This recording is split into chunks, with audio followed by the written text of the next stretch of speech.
Hey, what's up, y'all? This is Malcolm, your music guru, and I'm with S.DeVahn. and this is Added to the Queue. Added to the queue. Added to the queue. Added to the what? Added to the queue. Oh my God. So, what's up? What's up? Okay, so this is the first time I'm interviewing anybody in my studio, and I'm really excited because S.DeVahn is such a great artist. I appreciate you. Of course. So, let's talk about just you as an artist. What genre do you fit in? To be honest, I'm experimental. So I have an alternative project. I have a jazz project out. I have a project that's hip hop and R&B, and I honestly love to write pop music. I haven't put any pop music out yet, but I've recorded a lot of pop music and I've written a lot of pop music. So I would consider myself experimental. My up and coming project, however, will be an all R&B project. So I'm really excited for that. I love ETA. Oh my gosh, ETA was the favorite off my last album that everyone kind of clung to, and it was just an interlude. I didn't expect it to get as much traction as it did, but That was a fire R&B. thank you so much. Just hit 75, I'm on my way to you. 285 split, I'm on my way to you. On 85 north, I'm on my way to you. On my way to you. When I get For some reason, that's the one that kind of stuck, and that's how it is when you make music. You never know. You might make something and think it's golden, and then the audience that you're pitching it to might decide that something else that you made is better, and I have to leave that to up to their opinion, their interpretation. It's art, for that reason. It's all subjective. So, yeah. So, okay. So the show's called Added to the Queue, right? Right. So like when you're, hanging out with a friend or friends at a party and, you wanted to add one of your songs to the queue, something to kind of like turn up to. Okay. What song would you add to the queue, or songs would you add to the queue? Songs I would add to the queue would be Profile.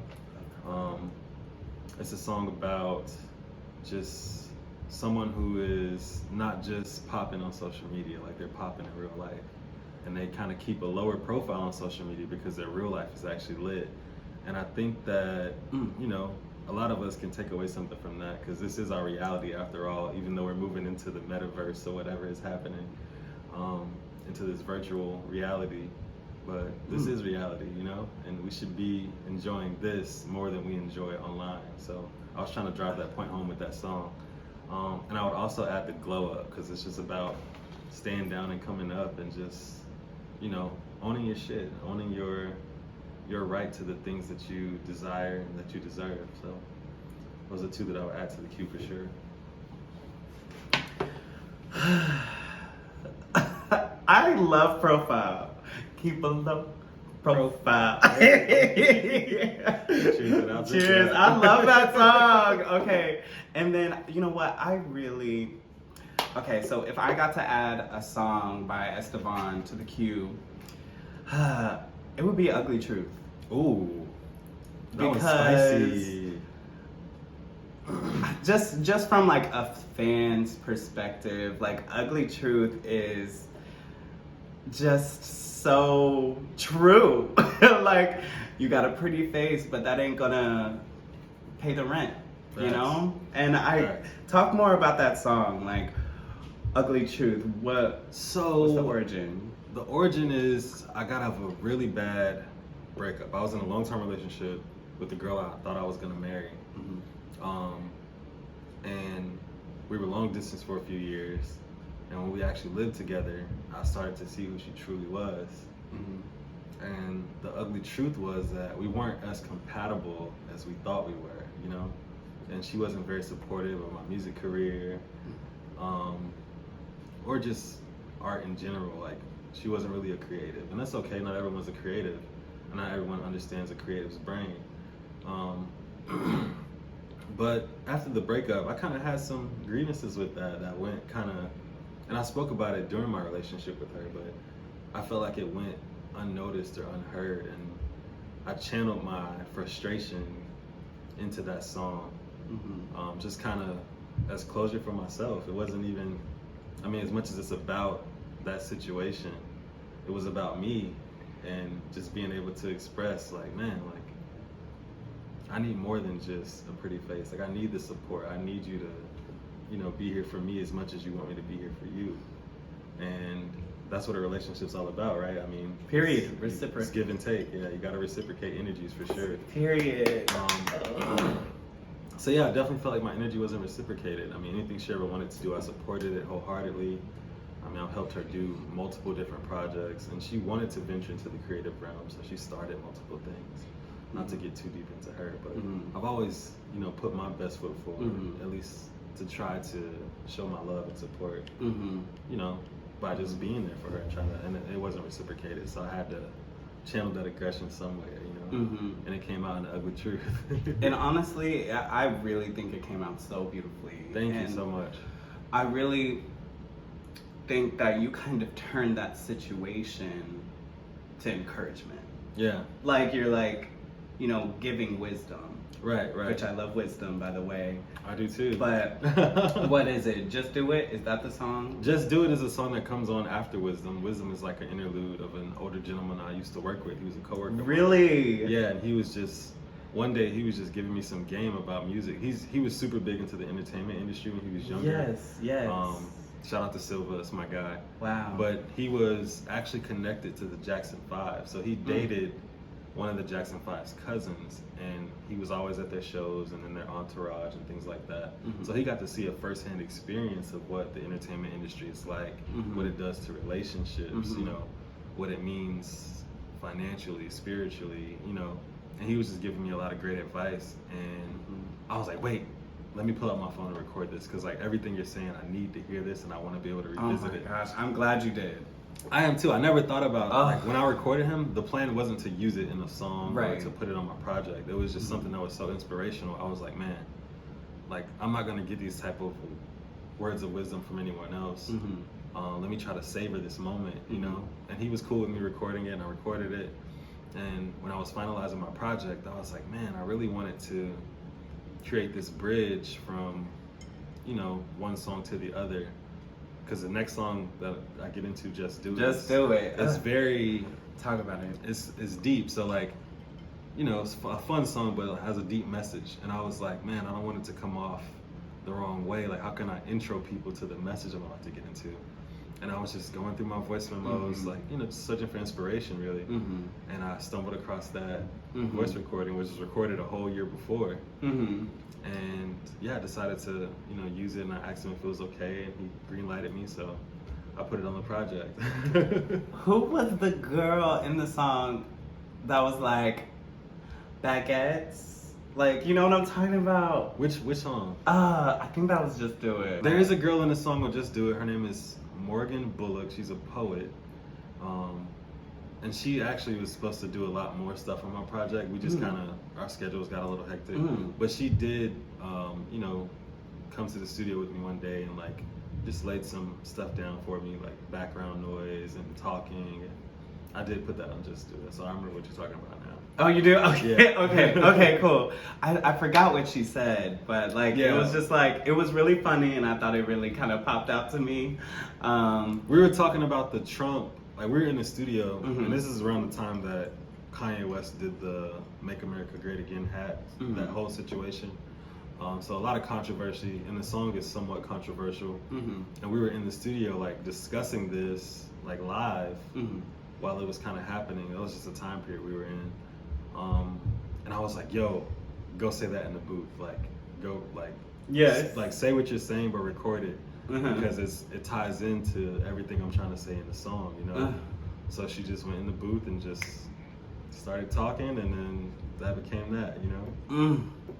Honestly, if you guys have not listened to Just Do It, it will literally just motivate you, because he really just breaks it down for you if you know you're in the muck, if you're going through it, if you're even in the gym and you just trying to get something out, it's so inspirational, and it will definitely help you move forward. I love that song. Thank you so much. That's one of my favorites. So writing Just Do It to the Q. Honestly, the whole album is amazing. That was the goal. I loved it. And it's all art, and it's all purposeful and intentional. And like I was telling my friend, I was like, I love him because his lyrics are so intentional.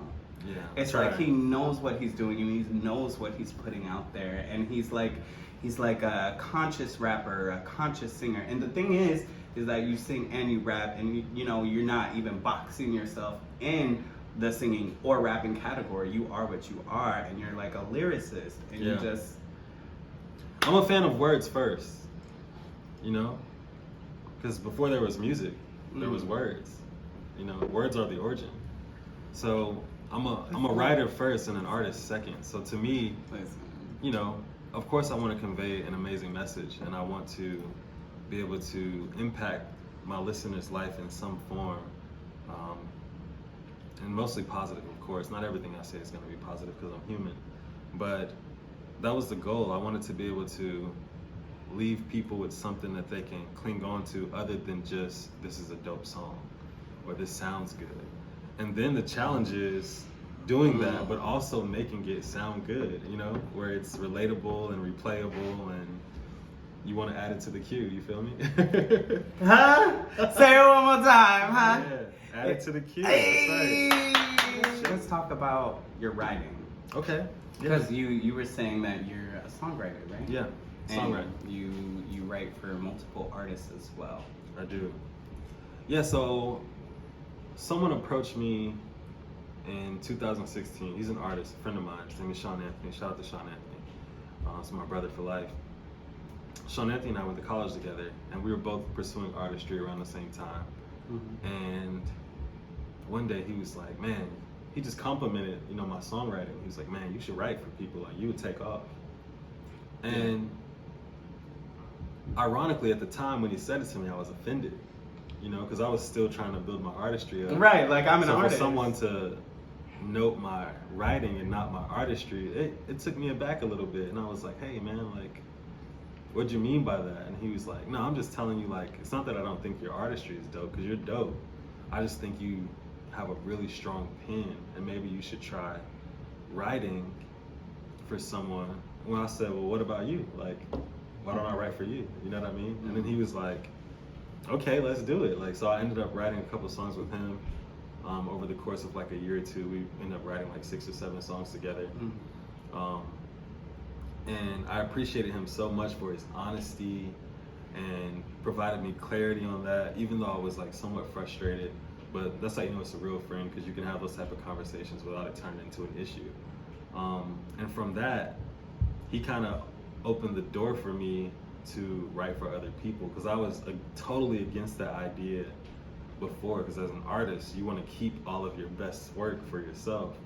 Right, Not realizing that writing for other people helped me express myself a lot better.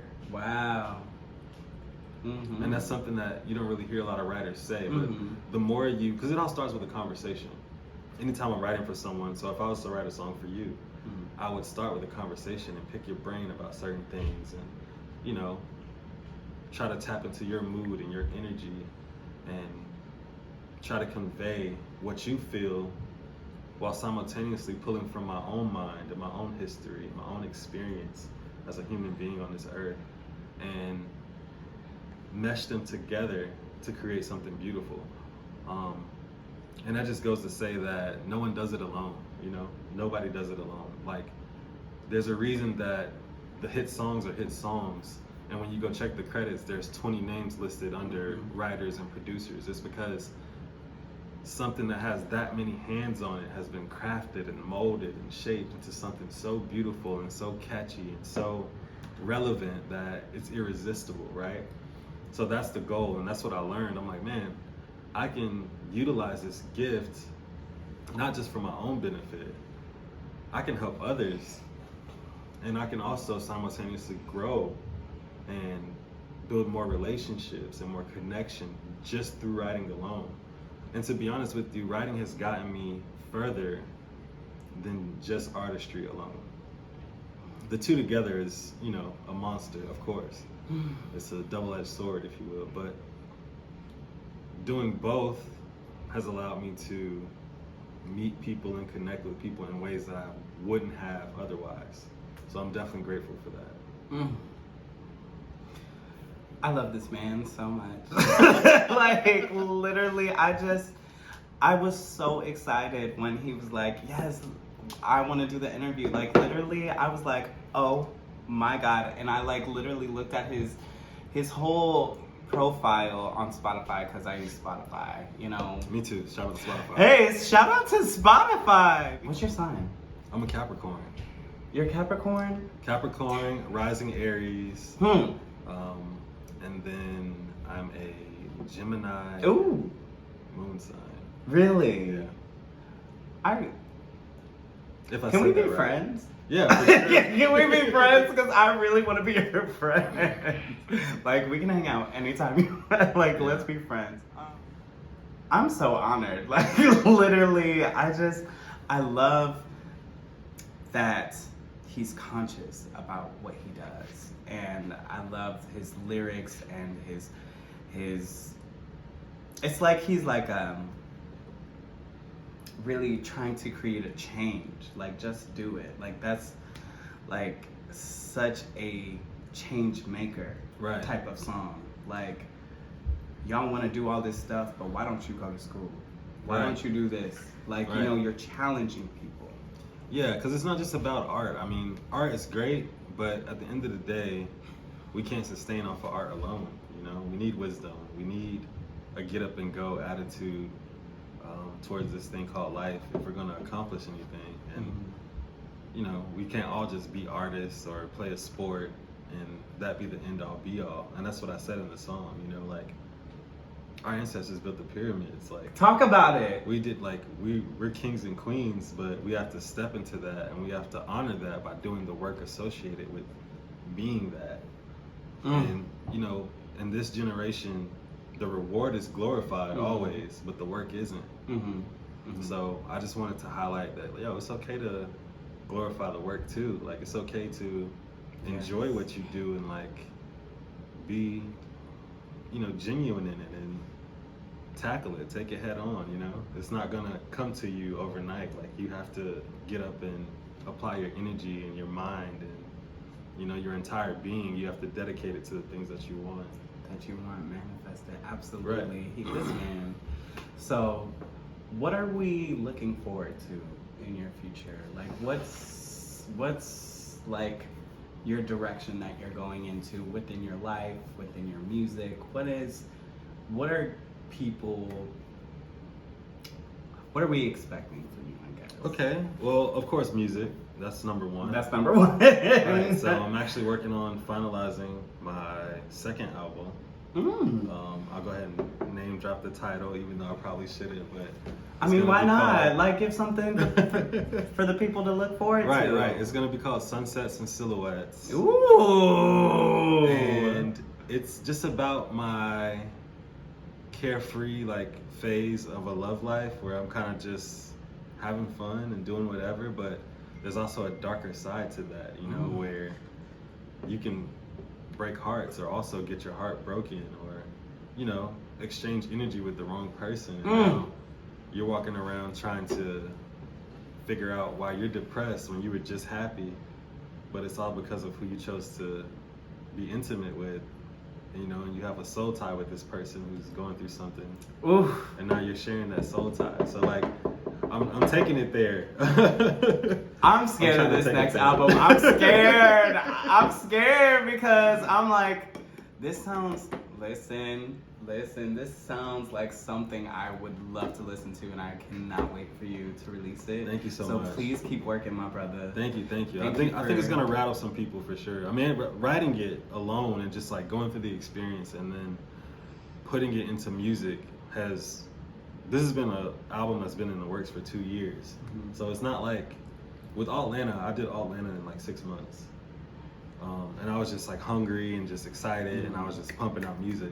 But this, I wanted to take my time with it and like just express from the rawest place possible And that means like addressing my own shit in front of the world. And that's really what the album's about. It's me kind of showing, you know, these different lessons and different experiences, but what I learned from it and like what I learned about myself through going through these things. Because I'm not perfect and I still got a lot of work to do. You know, your personal self is a never-ending project. Like you're always working on yourself until the day that we leave here. And then we have to work on ourselves in whatever the next life is. So yeah, that's what the album's about. Following that up is gonna be a new drop with a clothing line. So I do have a clothing brand called Power Moves Only. Power Moves Only represents everything that I stand for. It actually came out of my friend group in college. Like anytime one of us would accomplish something, or we do something awesome, or we, you know, told each other about our plans, we would follow it up by saying, yo, power moves only, like, go do that. Power moves only, by any means period. necessary. Yes. Yeah, so Power Moves Only is the brand. So yeah, my new release should be next month. Well, there you have it. I don't want this to go too long, but again, my name is Malcolm. I'm your music guru, and I'm with S.DeVahn. and this is Added to the Queue. Hey.